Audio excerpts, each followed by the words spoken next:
दर्शकों, मैं हूं याशिका पाटोदी आपके साथ और आप देख रहे हैं SPCN टाइम्स। बुलेटिन में वक्त हो गया है आज की अहम खबरों का। मंदसौर शहर की मिड इंडिया रेलवे फाटक पर बनकर तैयार हुई अंडर ब्रिज में समस्याएं खत्म होने का नाम नहीं ले रही है।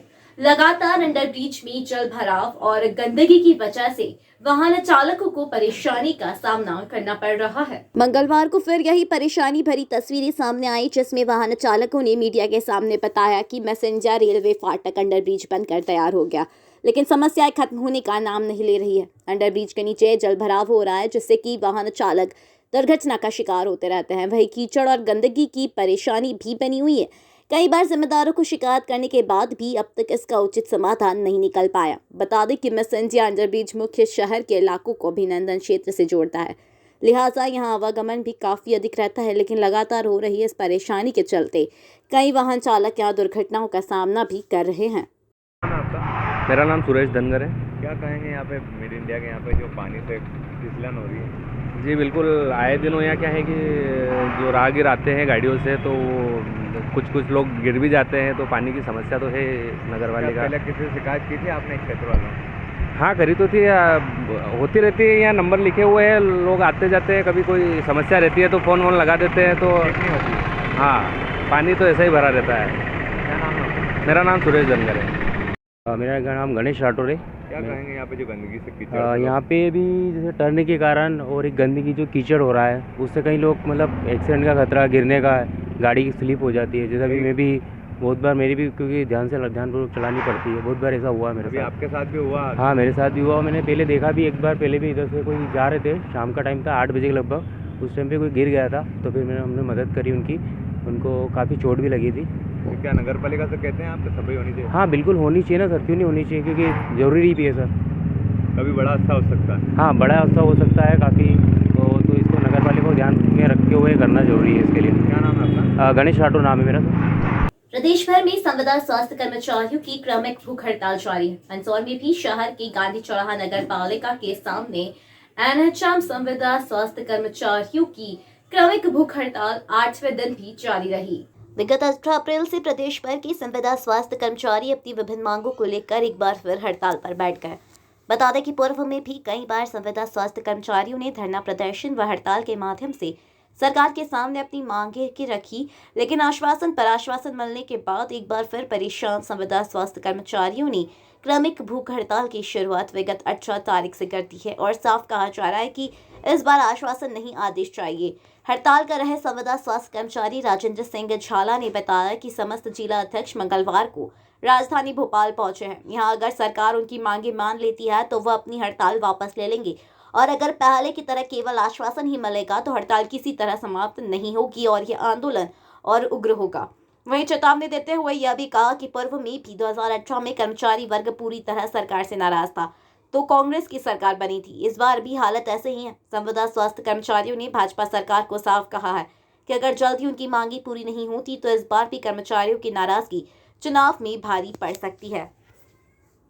8वां दिन है, हम लोग क्रमिक भूख हड़ताल कर रहे हैं। हमारी मुख्य रूप से 2 ही मांगे हैं। हमको नियमितीकरण किया जाए, और जब तक हमारा नियमितीकरण नहीं होता है तब तक 5 जून 2018 की जो नीति है उसको लागू किया जाए। और साथ ही दूसरी मांग ये है कि हमारे जो संविदा कर्मचारी जिनको बाहर कर दिया गया था उनकी 100% वापसी की जाए। डॉक्टर राजेंद्र पाटीदार।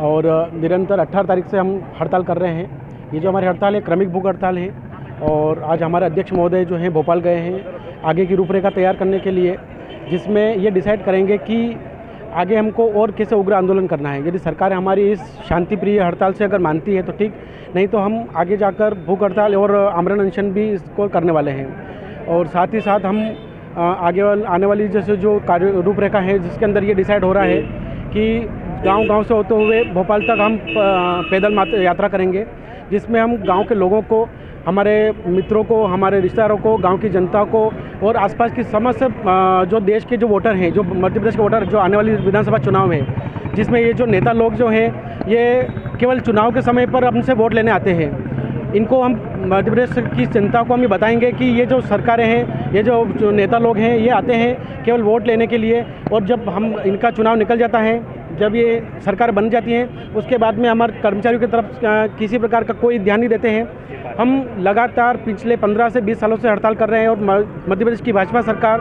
मध्य प्रदेश की वर्तमान सरकार हमारे साथ में हर बार छलावा कर रही है। हर बार हमें आश्वासन देती है कि हम आपको नियमित करेंगे, हम आपको परमानेंट करेंगे, हम वोट दीजिए, हम उनको सरकार बना देते हैं। और बाकी आप देख सकते हैं कि 2018 में जो विधानसभा चुनाव हुए थे उसमें कर्मचारी वर्ग बहुत अच्छे तरह से नाराज़ हुआ था, जिसका परिणाम आपने देखा था कि कांग्रेस की सरकार बनी थी। पूरा इस बार पूरा विचार है, कर्मचारी वर्ग पूरी तरह से नाराज़ है। और मेरे अपने शब्दों के माध्यम से सरकार को ये बात कहना चाहता हूँ, कृपया इस बार इन चंद महीनों में ध्यान दे दीजिए, अन्यथा अपनी सरकार बनाने में इनको मुश्किल आ सकती है। मेरा नाम राजन सिंह झाला है। अपने नियमितीकरण और वेतन विसंगति सहित विभिन्न मांगों को लेकर विगत 42 दिनों से धरना प्रदर्शन कर रही आंगनबाड़ी आशा उषा एवं सहयोगिनी कार्यकर्ताओं ने 5 दिन की भूख हड़ताल शुरू कर दी है। मंदसौर में भी नगरपालिका के सामने आंगनबाड़ी आशा उषा एवं सहयोगी कार्यकर्ताएं अपनी मांगों को लेकर भूख हड़ताल पर बैठ गई है। मंगलवार को शुरू हुई यह भूख हड़ताल आगामी 5 दिनों तक जारी रहेगी। भूख हड़ताल कर रही कार्यकर्ताओं ने कहा कि सरकार ने अब तक उनकी कोई सुनवाई नहीं की है। 1 माह से अधिक का समय बीत गया लेकिन सरकार इस और कोई ध्यान नहीं दे रही। सभी कार्यकर्ता अपनी वेतन विसंगति और नियमितीकरण सहित विभिन्न मांगों को लेकर लगातार प्रदर्शित कर रही है, लेकिन सरकार की ओर से कोई उचित जवाब नहीं मिला। इसी से नाराज होकर सभी कार्यकर्ताओं ने अब भूख हड़ताल शुरू कर दी है और चेतावनी देते हुए साफ कहा कि अगर भूख हड़ताल के बीच कार्यकर्ताओं को कुछ भी होता है तो उसकी समस्त जिम्मेदारी सरकार की है। कार्यकर्ता सीताम ब्लॉक से कितने दिन से हड़ताल चल रही है? हम 15 अप्रैल से अभी तक हड़ताल कर रहे हैं और हमें 42 दिन पूरे हो चुके हैं। हमारी सरकार आंधी बेरी होके बैठी है। हम आज से भूख हड़ताल पर बैठे हैं 5 दिन के लिए। हमारी सरकार को अभी तक हमारे लिए कोई निर्णय नहीं लिया गया और ना कुछ हमें आश्वासन दिया, कुछ भी नहीं, और हमें कुछ हमारी बात करने के लिए भी तैयार नहीं। तो हम आज से भूख हड़ताल पर बैठे हुए हैं। हम सरकार को ये निवेदन करते हैं कि सरकार हमारी सुने, नहीं तो हम भूख हड़ताल पर हैं और हमारे साथ अगर कुछ हुआ है तो उसकी जिम्मेदार सरकार रहेगी। इन दिनों मंदसौर के पीजी कॉलेज में विक्रम विश्वविद्यालय की विभिन्न परीक्षाओं के परीक्षा फॉर्म भरने हेतु बड़ी संख्या में छात्र छात्राएं कॉलेज पहुंच रहे हैं। हालत यह है कि लंबी लंबी कतार लगाकर विद्यार्थी अपना फॉर्म भरने को मजबूर है। भीषण गर्मी में विद्यार्थी जहां लाइन में लगने को मजबूर है तो वहीं पानी को भी तरस रहे हैं। सुबह से लाइन में लगे छात्रों की बारी दोपहर में, तो दोपहर में लाइन में लगे छात्रों की बारी शाम को आ रही है। बता दें कि इन दिनों विक्रम विश्वविद्यालय की विभिन्न परीक्षा के परीक्षा फॉर्म भरे जा रहे हैं, जिसको लेकर बड़ी संख्या में छात्र छात्राएं कॉलेज पहुंच रहे हैं।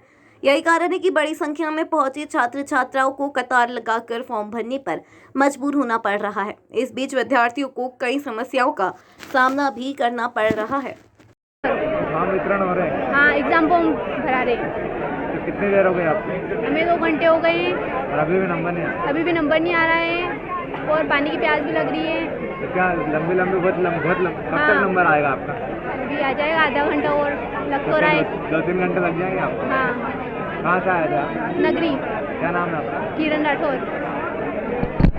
वंदना। क्या कहेंगे किस तरह से फॉर्म वितरण किया जा रहा है? एग्जाम फॉर्म भर रहे, किस विषय में? BCA। तो सवेरे से आप कितने बजे आ गए थे? हम तो 8 बजे से। बहुत लंबी लाइनें लग रही हैं। Yes sir. तो कितने समय लग रहा है? यहाँ पे गर्मी भी पड़ रही है। हाँ। गर्मी में भी तकलीफ नहीं हो रही? हो रही। तो क्या पानी वानी की व्यवस्था नहीं है? पानी की व्यवस्था तो है। पीने का है पानी? हाँ। मैं BA कर रही हूँ, फर्स्ट ईयर। क्या कहेंगे कि हमें ना कब से लाइन में लगे हुए हैं, ये बीच से फॉर्म जमा कर रहे हैं। बेचारी लड़कियाँ इतनी लाइन में खड़ी हुई है, ये लड़के ला रहे हैं, फॉर्म जमा कर रहे हैं। इनके फ्रेंड्स, ये जितने भी लड़के यहाँ पे खड़े हुए हैं, ये डायरेक्ट जमा कर रहे हैं? हाँ, डायरेक्ट जमा कर रहे हैं। और इतनी लड़कियाँ बीच में खड़ी हुई है, उनका जमा नहीं कर रहे हैं। सोमवार को किसान अधिकार सभा को संबोधित करने मंदसौर पहुंचे पूर्व मंत्री कांग्रेस विधायक जीतू पटवारी ने मंदसौर विधायक यशपाल सिंह सिसोदिया पर आरोप लगाते हुए कहा था कि जब उनके द्वारा सदन में सर्वसम्मति से किसानों को समर्थन मूल्य 3000 देने की मांग की गई थी, तो बीजेपी विधायकों के साथ साथ मंदसौर विधायक ने भी इस बात का समर्थन नहीं किया। उन्होंने दावा किया था कि इस बात की आप वीडियो रिकॉर्डिंग भी सदन की मेरे पास है। इसी सवाल का जवाब देते हुए मंदसौर विधायक ने कहा कि किसान आंदोलन के जनक जीतू पटवारी को फसल का भाव 3000 करवाने की याद 4 साल से नहीं आई। खुद मंत्री बनकर 15 महीने बैठे, तब कोई प्रयास नहीं किया। राजस्थान और छत्तीसगढ़ में जहां इनकी सरकार है वहां मुंह नहीं खुल रहा और यहां आ गए राजनीति करने।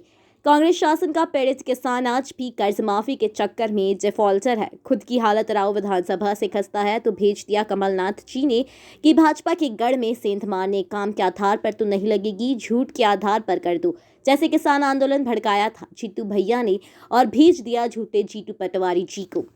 अगर विधानसभा में मंदसौर विधायक ने कुछ कहा है तो रिकॉर्ड्स दिखाइए, साच को आज कहा है और नहीं दिखा पा तो सार्वजनिक माफी मांगी। मंगलवार सुबह विधायक ने अपना पलटवार बयान दिया तो वहीं दोपहर बाद जीतू पटवारी ने भी अपना जवाब भेजा, जिसमें उन्होंने सोमवार को मंदसौर में किए गए दावे के साथ सदन का वीडियो भी अटैच किया। लेकिन वीडियो देखने के बाद लोगों की चर्चा यह भी रही कि इस वीडियो में मंदसौर विधायक कहीं नजर नहीं आ रहे। खैर, चुनावी साल है और अब ऐसे में नेताओं की गस तरह की बयानबाजी होना लाजमी है। देखिए, जनप्रतिनिधि की बातों पर जनता और कार्यकर्ता दल के पदाधिकारी बड़ा विश्वास करते हैं, लेकिन जीतू पटवारी जी जिस प्रकार से यहाँ पर अपना झूठ का पुलिंदा लेकर के आए, एक तय एजेंडे के तहत आए और उन्होंने जिस प्रकार से वक्तव्य दिए हैं वो बिल्कुल मैं उसको सिरे से खारिज करता हूँ, इसलिए कि ऐसा कोई प्रस्ताव विधानसभा में रिकॉर्ड में नहीं है। और मैं तो उनको चुनौती देता हूँ कि विधानसभा की एक एक कार्यवाही विवरण आता है, कौन सा प्रस्ताव रखा, कौन सी तारीख को रखा, और हमने 3,000 रुपये प्रति कुंटल गेहूं का भाव नहीं दिया जाए, इस बात का हमने कोई विरोध किया हो। देखिए, जीतू पटवारी की आदत बन गई है, वो सुर्खियों में बना रहना चाहते हैं। मैं तो कह सकता हूं कि झूठों के अगर कोई बेताज बादशाह है तो वो जीतू पटवारी जी हैं। शायद इसीलिए उनकी इन्हीं व्यवहार के कारण से या उनकी इन आदत के कारण से उनको खामियाजा भी भुगतना पड़ता है। मध्य प्रदेश की विधानसभा के बजट सत्र में अगर उनको मध्य प्रदेश की विधानसभा के अध्यक्ष निष्कासित करते, निलंबित करते हैं, इस बात को लेकर के वे कि प्रमाण देते नहीं हैं, झूठ बोलो, जोर से बोलो। और तब जब विधानसभा का सत्र चल रहा था और उन्होंने शेर के बदले में लोमड़ी लाने की बात कही, शेर के बदले में चिपकली लाने की बात कही, मध्य प्रदेश की भारतीय जनता पार्टी के कार्यक्रमों का, भोपाल में आयोजनों का भुगतान मुख्यमंत्री शिवराज सिंह चौहान की सरकार ने किया है, ऐसा सब ये कागज़ लहरा लहरा के बताते हैं। लेकिन जब सदन में ये बात आई और सदन में जब उनसे दस्तावेज मांगे तो ये पीछे हो गए, तो उनको सदन ने कार्रवाई से बाहरी कर दिया, विधानसभा से बाहरी कर दिया। और मैं जीतू पटवारी से पूछना चाहूँगा कि आप मेरी विधानसभा क्षेत्र के मुख्यालय पर आए और आप एक तयशुदा एजेंडे के अंतर्गत आए कि झूठ बोलो, जोर से बोलो, विधायक को बदनाम करो। मैं पूछना चाहूँगा कि विधानसभा का सत्र तो समाप्त हुआ, लगभग महीना सवा महीना बीत गया। अगर मैंने किसी प्रस्ताव का विरोध किया तो उन्होंने भोपाल में पीसी क्यों नहीं करी प्रेस कॉन्फ्रेंस, उन्होंने इंदौर में क्यों नहीं वक्तव्य दिया? आज भीड़ देख करके जनता के बीच में, कार्यकर्ता के बीच में गुमराह करने की क्या आवश्यकता है? तीसरा, हम ये भी पूछना चाहेंगे कि जगदीश देवड़ा विधायक मंत्री जी और मैंने कौन से विधानसभा के कोने में अलग से ले जा करके उनको समझाने की कोशिश करी? क्या वे ना समझें? और हमारे समझाने से समझ गए। और विधानसभा का एक एक कार्रवाई रिकॉर्ड होती है, रिकॉर्ड हमें आता है, तो कैमरे भी लगे हुए हैं। आप मुझे बता दें पूरा विजुअल कि मैंने और जगदीश देवड़ा जी ने दोनों ने उठ करके इस सारे घटनाक्रम में हमने जीतू पटवारी को समझाने की कोशिश करी है। अरे कोई प्रस्ताव ही नहीं है किसी प्रकार का कि 3,000 रुपये कुंटल का भाव गेहूं का किया जाए। अगर वो अपनी बात कर रहे हैं तो मैं उनके ज्ञान को भी मैं कहीं ना कहीं चिन्हित कर रहा हूँ कि क्या उच्च शिक्षा मंत्री के पद पर बैठ गए थे। ये ज्ञानी है कि अज्ञानी है? समर्थन मूल्य तय करता है भारत। प्रति मंगलवार की तरह इस मंगलवार भी मंदसौर जिला कलेक्ट्रेट कार्यालय और पुलिस अधीक्षक कार्यालय में जन सुनवाई का आयोजन किया गया। इस जन सुनवाई में हर बार की तरह जिले भर से पीड़ित परेशान लोग अपनी गुहार लेकर अधिकारी के पास पहुंचे। एसडीएम बिहारी सिंह ने जिला कलेक्ट्रेट कार्यालय में तो वहीं एसपी कार्यालय में अतिरिक्त पुलिस अधीक्षक गौतम सोलंकी ने जन सुनवाई की शिकायतें प्राप्त की और कई मामलों में मौके पर निराकरण किया तो कई मामलों में संबंधित अधिकारियों को मामले का निपटारा करने के निर्देश दिए। बता दें कि प्रति मंगलवार मंदसौर जिला कलेक्ट्रेट कार्यालय और पुलिस अधीक्षक कार्यालय में जन सुनवाई का आयोजन होता है, जिसमें विभिन्न प्रकार के मामलों में परेशान लोग अपनी गुहार लेकर अधिकारियों के पास पहुंचते हैं और कार्रवाई की मांग करते हैं। आज मंगलवार के दिन चूँकि जन सुनवाई का दिन है, ऐसा यहाँ पर आज काफ़ी आवेदक अपनी समस्याओं को लेकर आए थे, जिनका मौके पर निवारण किया गया है। और थाना प्रभारियों से इस संबंध में जो भी उनकी शिकायतें थी, इस संबंध में थाना प्रभारियों से बात करके उनका निराकरण का आश्वासन दिया है। मेरे ना रघुनाथ मंदिर है, वहाँ की जगह लोगों ने अतिक्रमण कर रखा है, लोगों ने कब्जा कर रखा है। मंदिर की भूमि है, उधर की साइड क्या गंदा पानी निकाल के पानी छोड़ रखा है। तो मेरा यही निवेदन है कि उनसे किया जाए कि बंद करा जाए और मंदिर की जगह सेव करी जाए। क्षेत्र में ये मंदिर हलकारा गली, खानपुरा, मंदसौर। पहले भी किसी को शिकायत की थी आपने? मैं 2 साल से परेशान हूँ, 2 साल से शिकायत कर रही हूँ, सब जगह पर सुनवाई नहीं हो रही मेरी। जन सुनवाई में पहले आ चुका? हाँ, जन सुनवाई में भी कितनी चक्कर आ गई हूँ, 3 चक्कर आ चुकी हूँ और तहसीलदार में तो है ना 50 चक्कर जा चुकी हूँ। कुछ निराकरण नहीं हो रहा? तहसीलदार सर कहते हैं आ रहे हैं हम, सर बोलते हैं आ रहे हैं। नगर पालिका में भी चली गई पर वो भी बोल रहे हैं कि आएंगे, देख के सब अधिकारी चले जाते हैं पर कोई सुनवाई नहीं करते हैं मेरी। कहाँ से आए थे आप? दस क्या समस्या आ रही है? मकान नहीं मिलता मेरे को, झोंपड़ा मैं पार बांधता हूँ इधर उधर, वो मंदिर के ढाई है वहाँ सो रहा हूँ, तो वो पल्ले बांध के सो रहा हूँ, पल्ले फट गए कई बार। क्या बोला आपसे मिले थे अभी? तो कुछ नहीं के तुमसे नहीं होता है कि अब बीमार हो गए नहीं 2 साल से, जो कह रहे नहीं हुआ। मैंने कहा पहले भी नहीं हो रहा था, अभी भी नहीं हो रहा, मकान नहीं बनना दे रहे। एक पाटीदार है वो देवीलाल, वो नहीं कर रहा, वो पटवारी को कम से कम 8 महीने हो गए और जमीन नहीं नाप रहा है। ठीक है। अहम खबरों में आज के लिए इतना ही। देश और प्रदेश की खबरों के लिए देखते रहिए SPCN टाइम्स।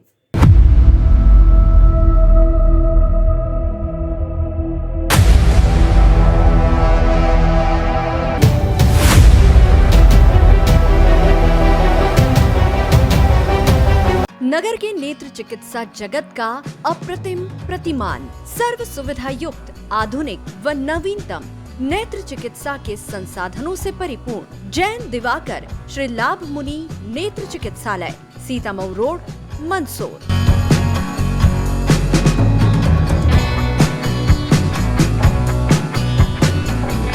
विश्व के सर्वश्रेष्ठ उपकरणों के साथ नेत्र परीक्षण एवं ऑपरेशन सुविधा, एक नहीं 2 modular operation theatre, 2 Centurion phaco system, optical coherence tomography, IOL master. चिकित्सालय की स्थापना से अब तक 4 लाख से अधिक रोगियों का नेत्र परीक्षण एवं 57,000 से अधिक ऑपरेशन। आपका चिकित्सालय आपके द्वार की तर्ज पर 534 गाँव में निःशुल्क नेत्र चिकित्सा शिविर आयोजित कर 2 लाख से अधिक रोगियों का परीक्षण। महानगरों की तर्ज पर सिद्ध हस्त डॉक्टर्स की टीम द्वारा संक्रमण मुक्त की गारंटी के साथ मोतियाबिंद ऑपरेशन। सभी नेत्र ऑपरेशन की पूर्ण सफलता का गौरवशाली इतिहास। वातानुकूलित परीक्षण कक्ष, वार्ड एवं लिफ्ट सुविधा, साथ ही कंप्यूटर द्वारा आंखों की जांच, retinopathy of prematurity, contact lens, diabetic retinopathy, glaucoma, retina surgery व भेंगेपन का संपूर्ण इलाज। हमारा पता है Sitamau road, Mandsaur. Mobile number 7067317362, 9685965017, 9460076979।